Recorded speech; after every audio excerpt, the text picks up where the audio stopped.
The annual spring NCAA men's basketball tournament known as March Madness is coming up this year, after last year's 2020 tournament was canceled due to the initial outbreak of COVID-19.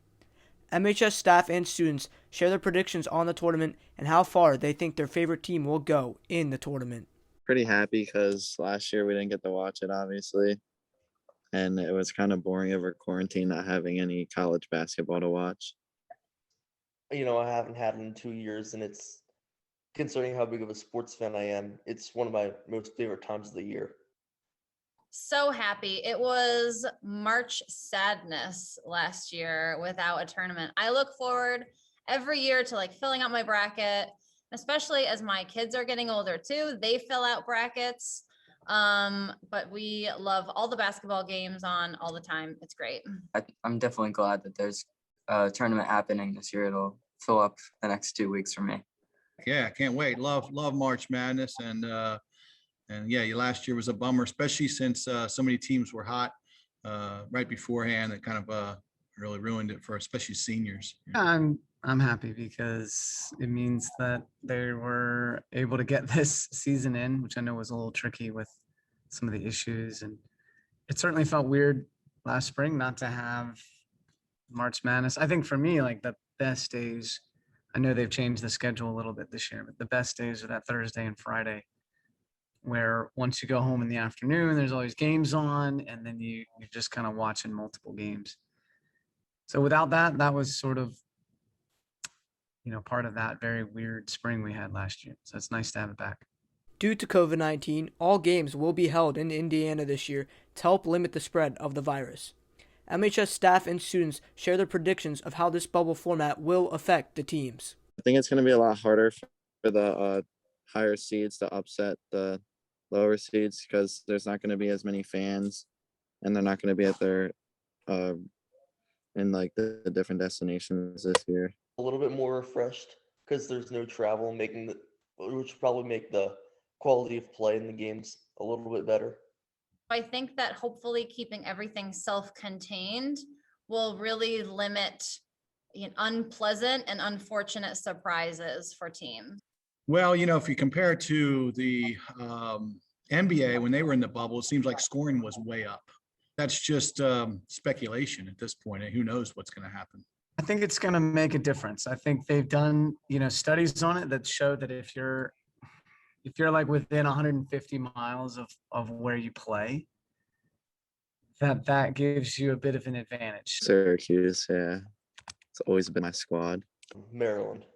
Love the Big 12. So really, I'm kind of rooting for any Big 12 team in the tourney. North Carolina, I just love the heart that they had to get in the tournament this year.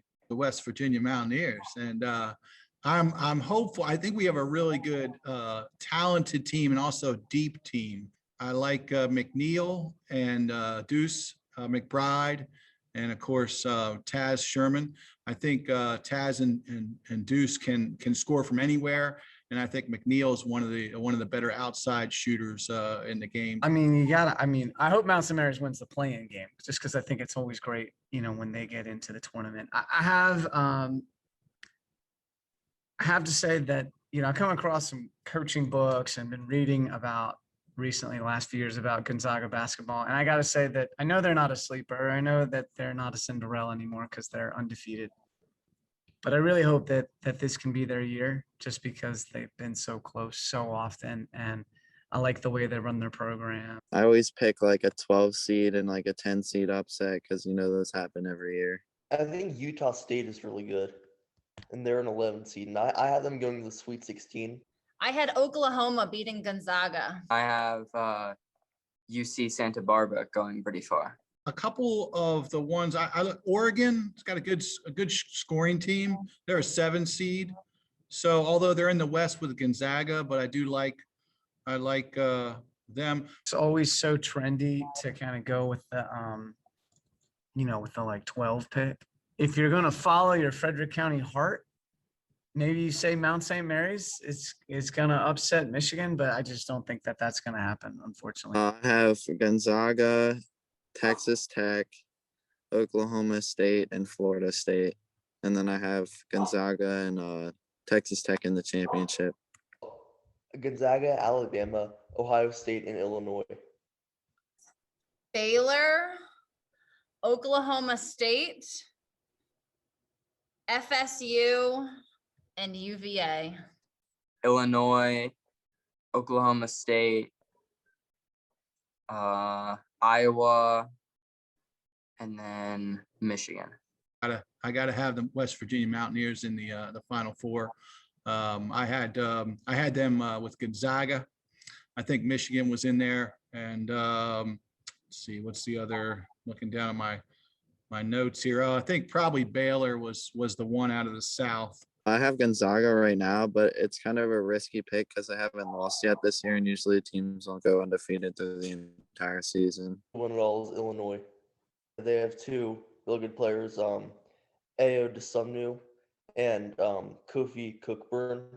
They were two of the best players in college basketball, and I think that those two players, along with their good supporting cast, can get them to the championship and allow them to win it all. Baylor Bears. Illinois is going to win it all. They're just insane. I do have West Virginia winning it all. So I'm putting it on record right now. So if they win, so that's my biased opinion. But I guess if I just went, I think Gonzaga's got a really good team. So I think they're going to be tough to beat. I can just, if I can be boring, I would go with Gonzaga, but I really have to say that, I feel like it's going to be a team within that 150-mile range. So I'd want it to be somebody that's maybe either hasn't done it before, hasn't done it in a while. So I kind of rooting for Illinois. I feel like that would be a fun one just to see somebody different.